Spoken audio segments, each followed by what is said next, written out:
Bonjour à toutes et à tous, bienvenue pour les énergies de cette semaine. On va donc regarder de manière générale, donc ça va pas être par signe astro, c'est pour voilà, une ambiance un petit peu générale sur cette semaine. On va prendre 3 cartes du tarot.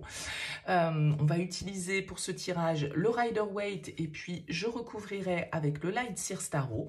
On va prendre 3 cartes pour voir un petit peu du coup la tendance de cette semaine. Donc bien évidemment, prenez uniquement si ça fait écho pour vous. On a la 9 de bâton qui se retourne.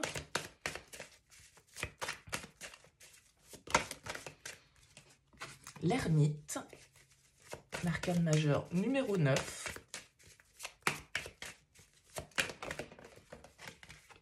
Et la 8 de bâton. Ok. Alors, on a déjà 2 9, on peut remarquer ici, 9 de bâton et l'arcane majeur numéro 9, l'ermite. Alors, 9 de bâton, c'est une énergie qui nous indique un petit peu qu'on est sur nos gardes.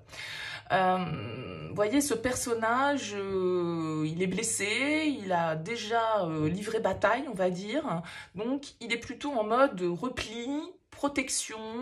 J'attends de voir ce qui se passe. Je suis plutôt en mode prudent. Et malgré tout, je tiens bon quand même toujours. Je tiens bon dans cette bataille. Donc c'est aussi une carte, la 9 de bâton, de persévérance, de courage, parce qu'on doit aller jusqu'au bout. Comme je le disais, il y a 2 9. Pour moi, le 9, c'est quand même une énergie un petit peu d'introspection, comme l'ermite, de solitude, de repli peut-être du coup, de recentrage sur soi sur cette semaine.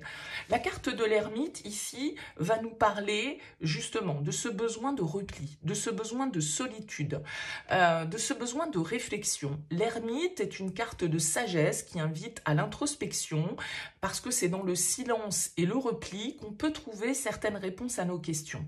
C'est l'idée de se laisser guider par notre sagesse intérieure et par les réponses qui, tout compte fait, sont déjà en nous, des choses que l'on sait, que l'on doit comprendre, que l'on doit apprendre aussi avec l'ermite, parce qu'il nous invite à réfléchir sur nos erreurs et à en tirer des leçons pour pouvoir grandir, pour pouvoir évoluer, pour pouvoir acquérir en maturité, etc., en indépendance, en autonomie, parce que cet ermite, il a, comme je le disais, avec la vibration du 9, ce côté un petit peu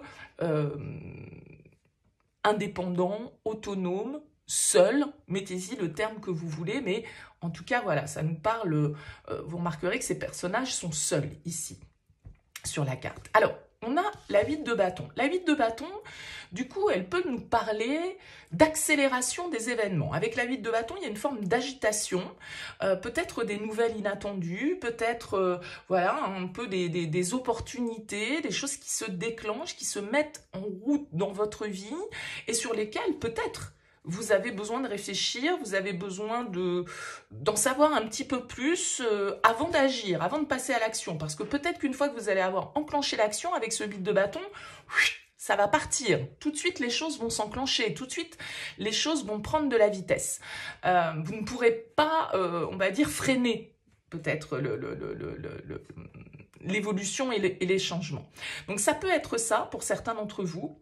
En tout cas, avec cette carte de l'ermite au centre de cette semaine, il y a un besoin de réflexion, de repli peut-être, d'isolement peut-être pour certains, parce que vraiment on a 2 cartes ici qui nous disent qu'on a un peu envie de se couper du monde, malgré cette ambiance un peu du coup solitaire, on a quand même une 8 de bâton ici qui nous indique que les choses vont bouger. Alors peut-être plus sur la fin de semaine, qu'il va y avoir un peu une accélération des événements, on va peut-être être sorti un peu de notre zone de confort, on va voir. On va recouvrir avec le Light Seers Tarot. Allez, les énergies pour cette semaine du 7 au 13 octobre. Qu'est-ce qu'on peut nous dire en complément?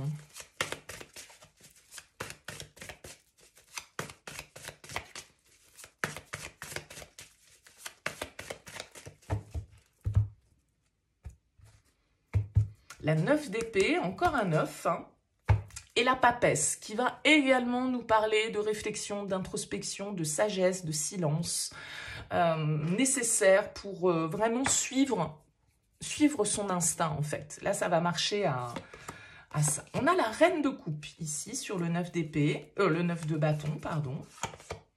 L'empereur, très bien. Et la reine de denier. Ouais. Vous êtes peut-être ici face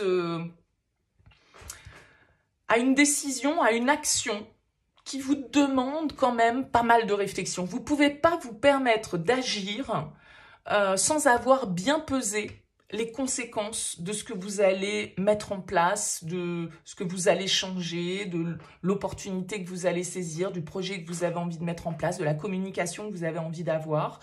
Je pense qu'ici, avec cette carte de l'empereur sur l'ermite, on a vraiment l'idée là que c'est du sérieux. Et la reine de denier nous le confirme. La reine de denier, c'est une reine quand même qui est tournée vers la sécurité, vers l'organisation, la réflexion.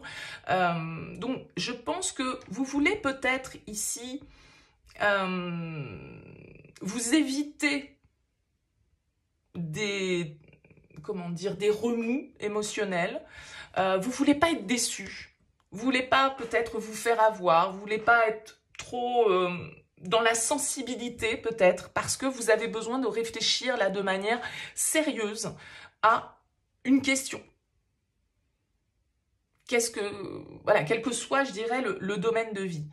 On peut avoir l'énergie de signe de terre ici, hein, on a le signe de la Vierge et la reine de denier rappelle aussi cette énergie-là. La Vierge, elle a toujours plusieurs aspects, mais elle a un côté quand même très organisé, très carré. Et cette reine de denier, elle a besoin de savoir où elle met les pieds. Elle ne fait pas les choses dans l'impulsivité, et cet empereur non plus, et cet ermite non plus, et ce 9 de bâton non plus. Ok, donc pour moi la symbolique elle est assez évidente que sur cette semaine on va avoir besoin de réfléchir avant d'agir, on va avoir besoin d'organiser un petit peu nos projets, d'être prudent, de bien baliser, je dirais, le parcours, sans doute parce que, comme je le disais au départ avec ce 8 de bâton, une fois que la course est lancée, on ne peut plus freiner, on ne peut plus revenir en arrière et on sera dans un flux, on va dire, d'évolution et du coup de perturbation peut-être d'un certain côté parce que ça peut aller très vite avec le 8 de bâton. Voilà un petit peu ma lecture pour cette semaine. Dites-moi ce que vous pensez de ce tirage. N'hésitez pas à me laisser un commentaire. Dites-moi comment ça a vibré pour vous. Je vous souhaite une excellente semaine. Je vous dis à très bientôt.